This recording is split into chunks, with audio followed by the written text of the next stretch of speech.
आज हम लोग अकाउंटेंसी का the most important chapter that is rules of debit और क्रेडिट पढ़ेंगे। ये जो चैप्टर है ये अकाउंटेंसी का द मोस्ट इंपॉर्टेंट चैप्टर है, क्योंकि इसी चैप्टर के बेस के ऊपर तुम्हारा journal, ledger, trial balance, cash book, अगले 5 चैप्टर्स डिपेंड करते हैं। मतलब this is the backbone of accountancy. तो आओ शुरू करते हैं। सबसे पहले समझते हैं कि रूल्स ऑफ डेबिट क्रेडिट का मतलब क्या होता है। ये पूरे चैप्टर को मैंने 5 से 6 कॉन्सेप्ट्स में डिवाइड किया है। तो कॉन्सेप्ट नंबर 1 शुरू करते हैं, दैट इज योर सर। सबसे पहले हमें यह समझना पड़ेगा कि जो अकाउंट्स है ना वो एक सिस्टम पे चलता है जिसको हम लोग बोलते हैं डबल एंट्री सिस्टम। हम लोग इसको डबल एंट्री सिस्टम या हम लोग इसको डुअल एस्पेक्ट सिस्टम भी बोलते हैं।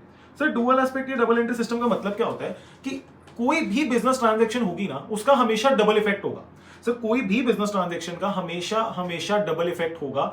वो जो डबल इफेक्ट है उसको हम लोग बोलते हैं dual aspect. Sir double effect का मतलब क्या होता है? डबल इफेक्ट का मतलब होता है एक चीज ऐड होगी, एक चीज लेस होगी। हमेशा हर एक अकाउंटिंग की जो ट्रांजैक्शन है, हर एक जो बिजनेस की ट्रांजैक्शन है उसके डुअल इफेक्ट होंगे।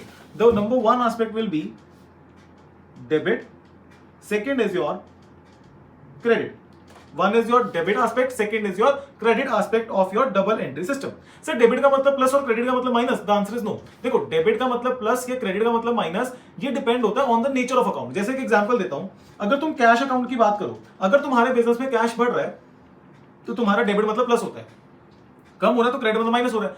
बट अगर मैं यही तुम्हारी कोई लायबिलिटी की बात करूं, लेट्स से बैंक लोन की बात करूं, तो जब बैंक लोन इंक्रीज होता है ना तो मतलब क्रेडिट हो रहा है, प्लस होता है, और डेबिट मतलब माइनस होता है। सर आप कहना चाहते हो कि जो भी हमारा अकाउंट होगा उस अकाउंट का हम नेचर देखेंगे, नेचर में आगे समझाऊंगा डिटेल में, क्लासिफिकेशन ऑफ अकाउंट्स करेंगे हम लोग, उसके अकॉर्डिंग हम लोग बोलेंगे कि ये चीज डेबिट होगी, अगर ये एसेट इंक्रीज हो रहा है तो डेबिट होगा या ये क्रेडिट होगा। The answer is yes. तो हमने 2 चीजें सीखी कि sir accounts is based on dual entry और डबल एंट्री सिस्टम। इसके जो डुअल एस्पेक्ट्स होते हैं उसमें एक एस्पेक्ट होता है debit, second is your credit. Debit और क्रेडिट इज नॉट ऐड और लेस, ये सब डिपेंड करता है on the nature of account. तो कॉन्सेप्ट नंबर 1 हमें ये सिखाता है। कॉन्सेप्ट नंबर 2 क्या बता रहा है?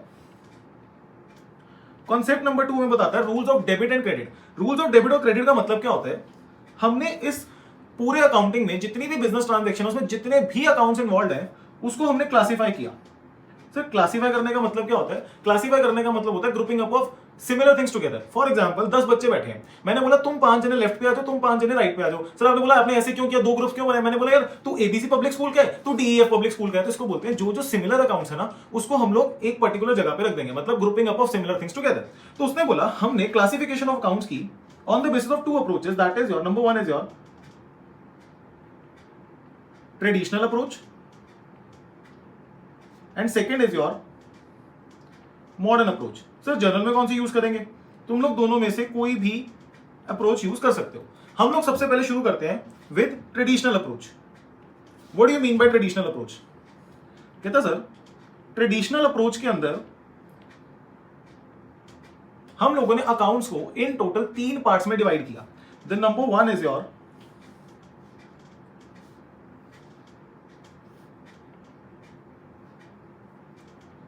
पर्सनल अकाउंट,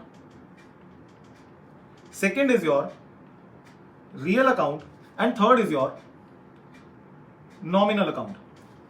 हमने ट्रेडिशनल अप्रोच शुरू की है। ट्रेडिशनल अप्रोच में हमने 3 पार्ट्स में पूरे के पूरे अकाउंट्स को डिवाइड किया, that is personal account, real account और नॉमिनल अकाउंट। ठीक है, अब वो बोलता है कि जो पर्सनल अकाउंट है ना, ये पर्सनल अकाउंट की फर्दर क्लासिफिकेशन है। सबसे पहले हम लोग सीखते हैं कि पर्सनल अकाउंट का मतलब क्या होता है। देखो पर्सनल अकाउंट का मतलब होता है ऐसे अकाउंट्स जो किसी इंसान को, किसी पर्सन को रिप्रेजेंट करते हैं। Person can be a natural person as well as artificial person. इसका मतलब सर मैंने पर्सनल अकाउंट्स को टोटल 3 पार्ट्स में डिवाइड किया। The number 1 is your natural person account, second is your artificial person account, third is your representative personal account. Sir इसका मतलब क्या होता है? नेचुरल पर्सन अकाउंट का मतलब होता है कि सर इंसान का बच्चा। इसका मतलब है कि पर्सनल अकाउंट में हम लोगों ने सारे के सारे पर्सन इंक्लूड किए। सर नेचुरल पर्सन में कौन कौन आ सकता है? देखो सबसे पहले कोई भी डेटर, कोई भी क्रेडिटर। यस और नो? सपोज मैंने राम को गुड्स बेचे, तो देखो मेरे बिजनेस में क्या हो रहा है, क्रेडिट पे मैंने उसको गुड्स बेचे तो मेरे बिजनेस से गुड्स चले गए, बट राम मेरा डेटर स्टैंड हो गया। मतलब जो राम है जिसको मैंने गुड्स बेचे हैं वो एक नेचुरल पर्सन है। इसको एग्जांपल है सर डेटर, क्रेडिटर। सर और क्या एग्जांपल्स हो सकती है? और एग्जांपल्स उन लोगों की हो सकती है bank account, sir capital account. Sir आप ये क्या बोल रहे हो? बैंक अकाउंट और कैपिटल अकाउंट पर्सन तो होते नहीं है। देखो ये पर्सनल अकाउंट के अंडर ही आएगा। क्यों मैंने बोला बैंक अकाउंट या कैपिटल अकाउंट? तुम लोग एक बात को समझो, जब भी तुम लोग बैंक में अकाउंट खुलवाते हो ना, तो बैंक अकाउंट एक पर्सन के नाम पे खुलता है। अगर मेरा नाम मोहक छाबड़ा है तो मोहक छाबड़ा करंट अकाउंट या मोहक छाबड़ा कैपिटल अकाउंट खुलेगा। तो मेरी बात को ध्यान से समझो, इसीलिए हम लोग बैंक अकाउंट को भी पर्सनल अकाउंट के अंदर ही क्लासिफाई करते हैं। सर कैपिटल अकाउंट किसका होता है? ओनर का अकाउंट। ओनर भी तो नेचुरल पर्सन है। तो पर्सनल अकाउंट्स में हम लोग वो सारे अकाउंट्स डालेंगे जो एक पर्सन से रिलेटेड है। सर आर्टिफिशियल पर्सन का मतलब क्या होता है? सर आर्टिफिशियल पर्सन का मतलब होता है कि ऐसा पर्सन जिसको law has given a birth. So इसका क्या मतलब होता है? देखो मैं तुम्हें एक एग्जांपल देता हूं। तुम लोग जितनी भी बड़ी बड़ी कंपनीज का नाम सुनते हो, रिलायंस इंडस्ट्रीज, टाटा इंडस्ट्रीज, जितनी भी इंडस्ट्रीज है ना, इन सबको हम लोगों ने सबसे पहले कंपनीज एक्ट 2013 के अंदर इसका एक रजिस्ट्रेशन का प्रोसेस होता है। जो हमने रजिस्ट्रेशन का प्रोसेस पूरा किया, उसके बाद ये कंपनी फॉर्म हुई। ठीक है सर, पर हम मान नहीं सकते कि आर्टिफिशियल पर्सन है। मैं तुम्हें एक एग्जांपल देता हूं। सपोज कर लो तुमने एक गाड़ी खरीदी, ठीक है, एबीसी नाम की तुमने कोई गाड़ी खरीदी। अब उस गाड़ी के जब तुम लोग रिव्यूज देख रहे थे इंटरनेट पे, तो बहुत अच्छे थे, इन्फ्लुएंसर्स ने तो बहुत अच्छा बोला था उसको, बट तुम्हारा पर्सनल एक्सपीरियंस अच्छा नहीं था। तुमने बोला नहीं यार, इसका जो स्टीयरिंग है ना वो अच्छा नहीं है, इसकी जो बैक स्पेस है ना वो बहुत बकवास है। इसका मतलब तुम एक बात बताओ, तुम क्या बोलते हो? ये गाड़ी की बैक स्पेस बकवास है, ये ब्रांड की गाड़ी तो लेनी नहीं है, इसमें हमेशा ये दिक्कत रहती है। इसका मतलब क्या है कि तुम लोग उस पर्टिकुलर गाड़ी की कंपनी की बेइज्जती कर रहे हो, तुम उस पर्टिकुलर गाड़ी की कंपनी के प्रोडक्ट को प्रमोट नहीं कर रहे। तुम्हें नहीं पता उसका ओनर कौन है, तुम्हें नहीं पता उसका प्रमोटर, उसका ओनर जो नेचुरल पर्सन, किसने इस कंपनी को फॉर्म किया है। इसका मतलब है आर्टिफिशियल पर्सन नाम की भी ये कंपनी होती है।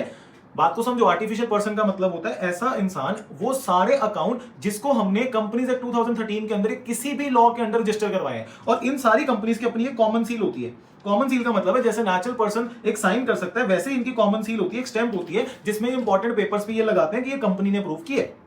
तो आर्टिफिशियल पर्सन का मतलब हो गया जितनी भी तुम्हारी कंपनीज है वो आर्टिफिशियल पर्सन आएंगी। Debtor, creditor, bank, capital account, ये सब नेचुरल पर्सन है, तो ये नेचुरल पर्सन अकाउंट में आएंगे। ये सब उसकी सब कैटेगरीज हैं, आएंगे सारे के सारे पर्सनल अकाउंट के अंदर ही। ठीक है, next is your representative personal account. इसमें ना एक बात को ध्यान से सुनना, रिप्रेजेंटेटिव पर्सनल अकाउंट बहुत बच्चों को कंफ्यूज करता है। इसमें ना तुम्हारे 4 तरह के ही अकाउंट आते हैं। That is your, let's say sir outstanding expense, फिर तुम्हारा आता है एक्रूड इनकम। सर ये आउटस्टैंडिंग एक्सपेंस का मतलब है एक्सपेंसेस में कोई भी एक्सपेंस आ सकता है, आउटस्टैंडिंग रेंट आ सकता है, आउटस्टैंडिंग इलेक्ट्रिसिटी बिल आ सकता है, आउटस्टैंडिंग सैलरी आ सकती है। Accrued income. उसके बाद तुम्हारा आ सकता है income received in advance.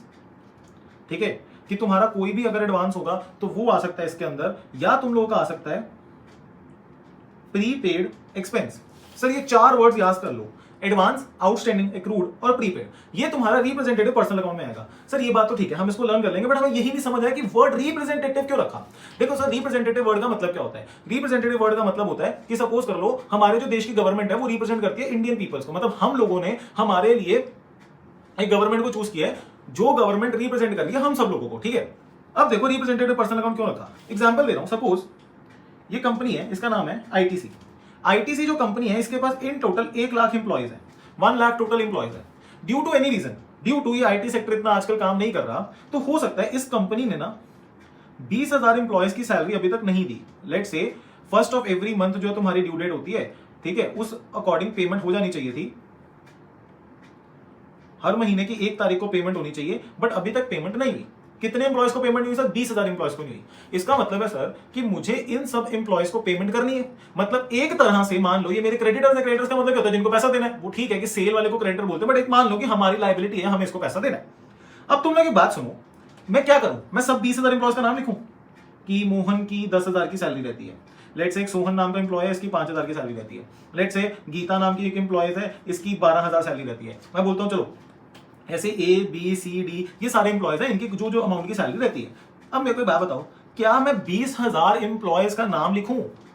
Technically the answer is no. तुम लोग क्या करोगे?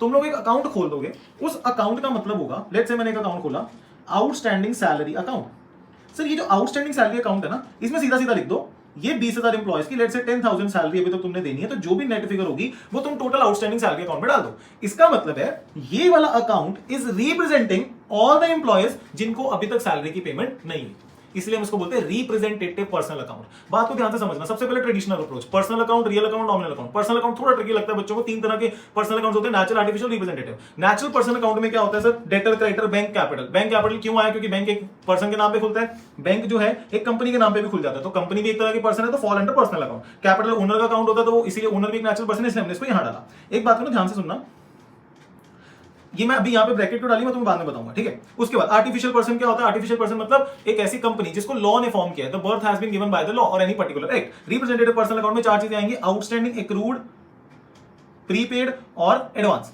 और इन सबका ऐसा नाम क्यों दिया गया वो मैंने तुम्हें एक एग्जांपल के थ्रू समझाया कि आउटस्टैंडिंग हम सारे इंप्लॉयज का नाम नहीं लिख सकते, बट हमने क्या किया, हमने एक अकाउंट खोल दिया जो इन पूरे इंप्लॉयज को रिप्रेजेंट करेगा जिनकी अभी सैलरी हमने नहीं दी, ठीक है सर। पर्सनल अकाउंट क्लियर हो गया। पर्सनल अकाउंट का रूल भी बता दो। पर्सनल अकाउंट का रूल है debit the receiver, credit the giver. कि सर जो भी पर्सन किसी भी चीज को रिसीव कर रहा है उसको डेबिट करो, जो उस पर्सन उस चीज को गिव कर रहा है, जो दे रहा है, उसको तुम लोग क्रेडिट करो। Next comes is your real account. चलो पहले नॉमिनल अकाउंट करते हैं। Nominal is very simple. Nominal account वो सब चीजों को रिप्रेजेंट करता है जो दो कैटेगरी में फॉल करती है। Number one is your income and gain और तुम्हारी एक्सपेंसेस और लॉसेस। नॉमिनल अकाउंट ऐसा अकाउंट है जो तुम्हारे इनकम्स और गेन और एक्सपेंसेस और लॉसेस को रिप्रेजेंट करता है। सर इनकम और गेन की एग्जांपल दो। तुम्हारा रेंट रिसीव्ड एक इनकम है, ठीक है। रेंट रिसीव कर रहे हो तो वो तुम्हारी इनकम है, और अगर रेंट को पे कर रहे हो तो वही तुम्हारा एक्सपेंस हो गया। Rent received, dividend received, interest received, ये सब तुम्हारी इनकम है। एक्सपेंस में आ गया सर रेंट, डेप्रिसिएशन, तुम लोगों का सैलरी, तुम लोगों का इंटरेस्ट पेड। सर इंटरेस्ट अगर रिसीव कर रहे हो तो इनकम है, पे कर रहे हो तो एक्सपेंस है। सपोज यहां पर gain on sale of machinery आ गया, यहां पर loss on sale of machinery आ गया। इसका मतलब क्या है? Nominal account represents the income and the expenses of the business. Sir इसका रूल क्या होता है? रूल बहुत सिंपल है, debit all expenses and losses, credit all incomes and gains। ये तुम्हारा रूल है। Traditional approach, personal account, natural, artificial, representative. उसके बाद तुम्हारा second approach is your, sir second approach is your nominal account, expenses और losses, incomes and gain, debit all expenses और losses, credit all incomes and gains. Third is your sir real account. Real account represents the all the assets of the firm.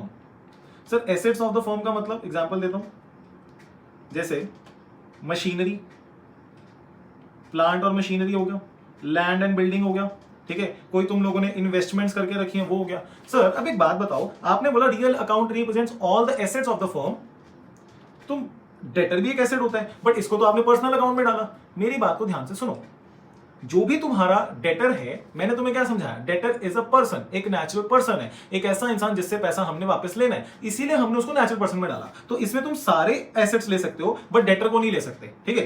तो मैंने बोला machinery, plant, land, building को investment की है, ये सारी की सारी चीजें तुम्हारे किसमें आती है? रियल अकाउंट में। Real account represents the assets of the firm. तो इसका रूल क्या होता है?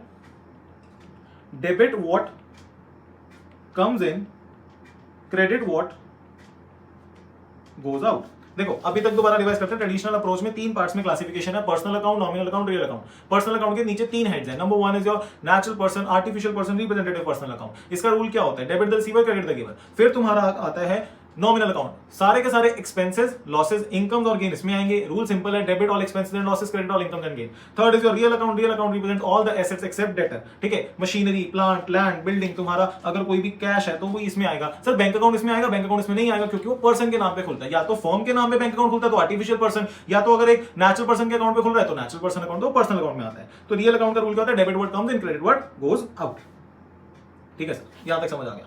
तो हमारी ट्रेडिशनल अप्रोच खत्म हो गई। अब हम लोग शुरू करते हैं मॉडर्न अप्रोच। सर सबसे सिंपल है मॉडर्न अप्रोच, ठीक है, लर्न करने के पॉइंट से भी और क्लासिफिकेशन के पॉइंट से भी। मॉडर्न अप्रोच में हम लोग पूरे के पूरे अकाउंट्स को पांच पार्ट्स में क्लासिफाई करते हैं। Number one is your asset, then is your liability, third is your capital, then is your expense and your income. तुम लोग किसी भी अकाउंट को इन पांचों में से कहीं पे भी क्लासिफाई कर सकते हो, तुम्हें सिक्स्थ क्लासिफिकेशन की जरूरत नहीं है। मॉडर्न अप्रोच कहता है कि हम पूरे अकाउंट्स को इन पांच पार्ट्स में क्लासिफाई करेंगे, asset, liability, capital, income, expense. Sir अब मैं तुम लोगों को कुछ चीजें पूछता हूं। सपोज कर लो आउटस्टैंडिंग एक्सपेंस ये कहां पर आएगा सर? आउटस्टैंडिंग एक्सपेंस का मतलब है ऐसा खर्चा था जो पे कर देना चाहिए था बट अभी तक हमने पे नहीं किया, अभी तक पे नहीं किया। इलेक्ट्रिसिटी का बिल 1 तारीख को पे करना था बट 5 तारीख को भी पे नहीं किया। अगर नहीं किया, करोगे फ्यूचर में तो तुम्हारी लायबिलिटी है, तो मेरा लायबिलिटी में आएगा जैसे आउटस्टैंडिंग एक्सपेंस। तुम्हें थोड़ा दिमाग लगाना पड़ेगा। एग्जांपल लेते हैं, सपोज डेप्रिसिएशन। डेप्रिसिएशन का मतलब क्या होता है? फिक्स एसेट की वैल्यू में फॉल आना। डेप्रिसिएशन मेरा एक तरह का खर्चा है, तो सर डेप्रिसिएशन यहां पर आ गया। कैश की बात करते हैं, सर कैश मेरा एसेट है तो कैश यहां आ गया। बैंक अकाउंट मेरा एसेट है तो यहां पर आ गया। प्लांट और मशीनरी एसेट है तो यहां पर आ गया। कोई भी मेरा इंटरेस्ट रिसीव्ड है तो इंटरेस्ट रिसीव्ड इनकम में आ गया। इंटरेस्ट रिसीव्ड, इंटरेस्ट पेड है तो वो मेरा यहां पर आ गया। रेंट रिसीव्ड है तो वो मेरी इनकम है। रेंट पेड है तो इनकम है, सॉरी तो एक्सपेंस है। इसका मतलब उसने मतलब पूरे अकाउंट्स को ना 5 पार्ट्स में क्लासिफाई कर दो, एसेट, लायबिलिटी, कैपिटल, इनकम और एक्सपेंस। ये अप्रोच काफी सिंपल है। इस अप्रोच का रूल्स भी लर्न करना बहुत सिंपल है। देखो मैं एसेट और एक्सपेंस को ब्लू में रख रहा हूं और लायबिलिटी, कैपिटल और इनकम को ग्रीन में।